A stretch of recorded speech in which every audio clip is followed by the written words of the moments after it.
Las ideologías, los sistemas de ideas cerrados que contienen una carga emocional y aunan a un colectivo en torno a un objetivo vital, actúan de forma similar a una religión. El corpus ideológico se vuelve incuestionable a pesar de que no tenemos ninguna manera de demostrar que una verdad sea absoluta, pues nuestra mente pensante es una negociadora de posibilidades, no es dueña de las verdades que maneja, sino que las sondea y prueba. Al vivir en un mundo de relatividades, no puede arribar a ninguna certeza final, a ninguna convicción absoluta ni permanente, por lo que una mente honesta debe hacer de sus ideas una guía y no un dogma. Mucho se ha criticado a la religión por cerrarse al cuestionamiento de sus propios dogmas, mientras se ha caído en los dogmas de las ideologías.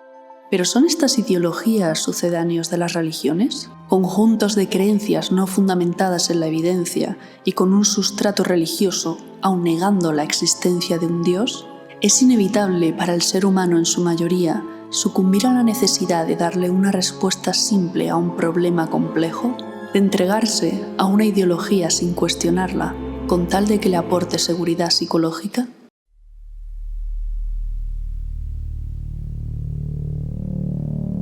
A medida que la religión tradicional fue separada de la política y cuestionada por el pensamiento moderno, surgieron nuevas formas de culto. La construcción filosófica del Estado y el asalto de las ideologías tras la Revolución Francesa contribuyeron a deificar al hombre, quien hizo de la política el objeto sagrado de su religión.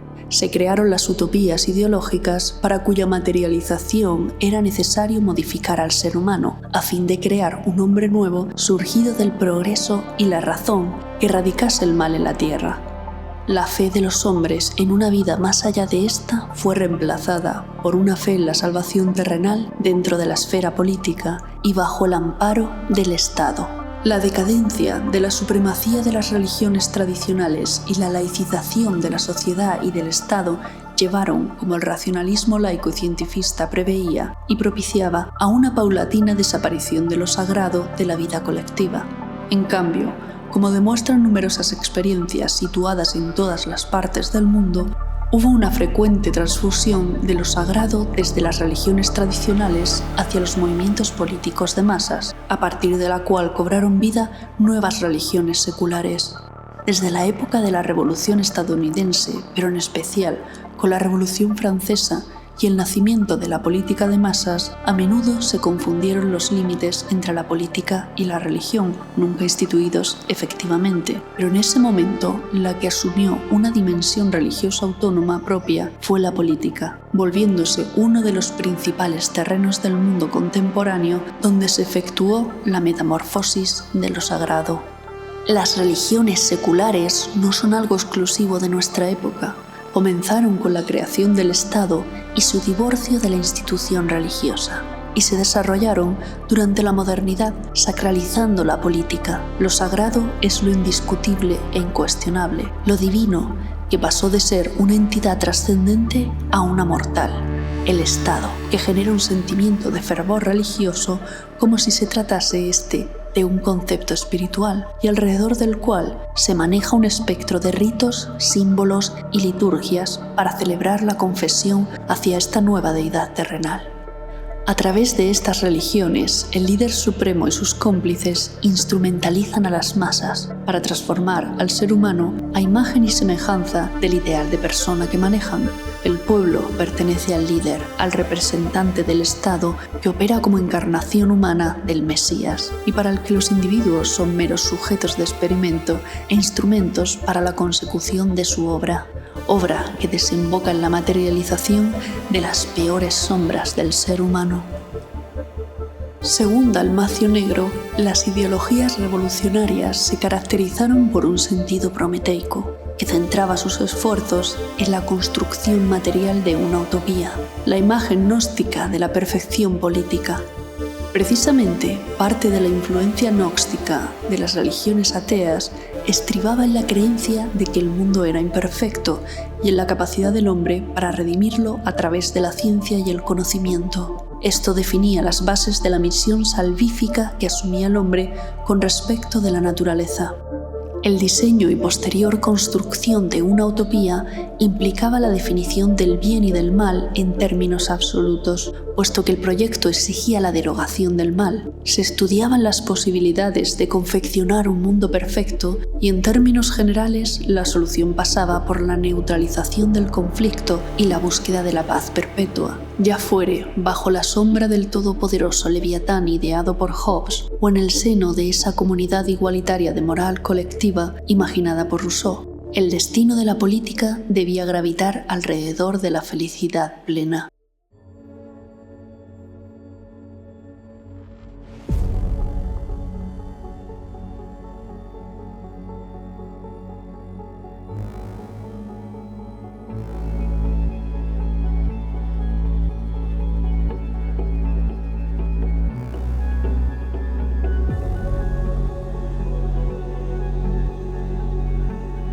El nuevo hombre soviético, ideado por los intelectuales del Partido Comunista, representaba el arquetipo ideal de la buena persona. Era altruista, trabajador y empático con sus semejantes, y se esperaba de él que no fuera egoísta ni tuviera intereses personalistas. Era un hombre consagrado a los ideales del partido, que llevaría a cabo la revolución económica, política y humana que daría lugar a la sociedad ideal comunista. Este hombre estaría adoctrinado en los mandamientos del marxismo-leninismo y en lucha perpetua contra el demonio del egoísmo individualista, asociado a las sociedades capitalistas y burguesas. Por otra parte, el hombre nuevo fascista se presentaba como un hombre fuerte y viril, rebosante de coraje, buen camarada y amante de su patria, soldado leal y creador austero, contrario al hombre viejo burgués. Era un elemento que ocupaba un lugar central en la mística del fascismo italiano. En el proyecto organicista que vehicula todo fascismo, los héroes mártires son presentados como la prefiguración del hombre nuevo a alcanzar en un futuro imaginado mediante las leyes de la ingeniería social. Este hombre es una pieza de un engranaje más elevado que ha renunciado a un proyecto de vida regido por sus propios valores. En los movimientos de esta naturaleza, todo lo que sea resistirse a un modo de vida impuesto desde fuera por el filósofo rey de turno es asimilado al egoísmo. De ahí que el servicio, la camaradería y el sacrificio por la causa más noble de la patria fuesen elevados por los fascismos a la categoría de rasgo definitorio del hombre nuevo a alcanzar. Se trata de un individuo que ha renunciado de grado a su individualidad en aras de un proyecto de regeneración nacional tras interiorizar con éxito la idea de que el interés general precede al interés individual. En el nacionalsocialismo, la idea del hombre nuevo se nutre en cambio de numerosos antecedentes alemanes que confluyen en este concepto de manera difusa. Unos crearon el ambiente propicio, otros le dieron ya un contenido concreto a la idea. El primer antecedente directo a tener en cuenta son los movimientos juveniles que proliferaron después de la Gran Guerra. La juventud como salvación fue la proclamación de una fe que alentó las esperanzas de socialistas y nacionalistas en orden a transformar la realidad social y cultural. La juventud devino una categoría de la esperanza, válida mesiánicamente como portadora de una misión. En la sombra estaba Nietzsche, que vio en un tipo de juventud por venir lo que superaría lo caduco y desvitalizado de Europa. En este caso, se proyectó este arquetipo ideal en una raza, la aria, que sería la creadora de un hombre nuevo y feliz, mientras el resto de razas se deshumanizaron. De ahí surgieron las políticas de exterminio de las razas inferiores, el darwinismo social y la eugenesia. La religión política también tiene sus herejes y chivos expiatorios.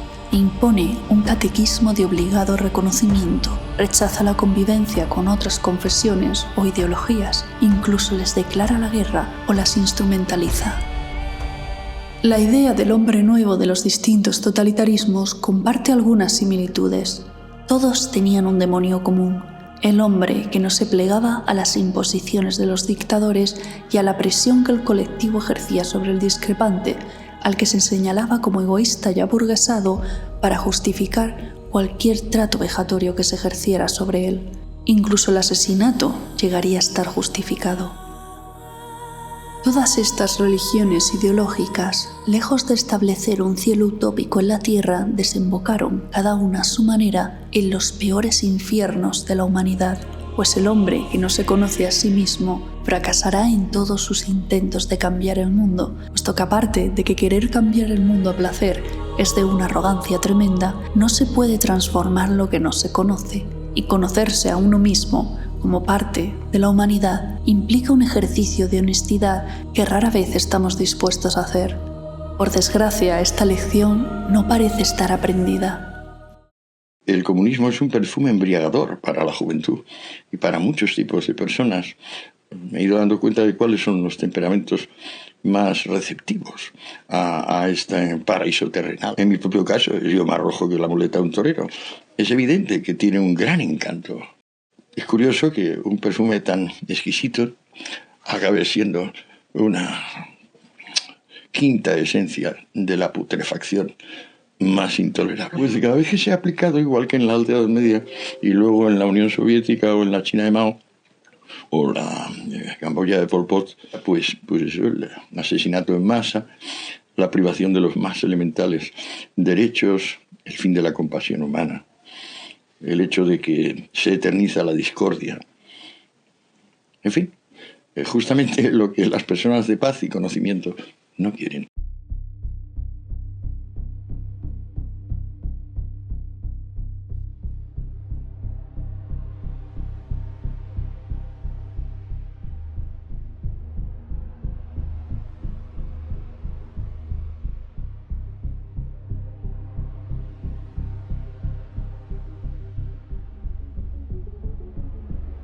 Cada vez son más los pensadores que coinciden en calificar al fenómeno de la justicia social como una religión política y a sus guerreros como su proyecto de hombre nuevo. El hombre despierto, woke, o baizuo, una expresión sarcástica surgida en las redes sociales chinas que hace referencia al hombre progresista de Occidente. Según el autor Zhou Fangzhou, el término baizuo se entiende como la ingenuidad de una parte de los occidentales que han recibido una buena educación pero la utilizan para satisfacer sus deseos de superioridad moral, defendiendo la igualdad y la paz. Ciertos segmentos de la población china piensan que la izquierda occidental es ignorante y arrogante, que se compadecen del resto del mundo y quieren hacerse ver como sus salvadores. Esta nueva religión surgida en Estados Unidos hunde sus bases ideológicas en la moral del cristianismo protestante.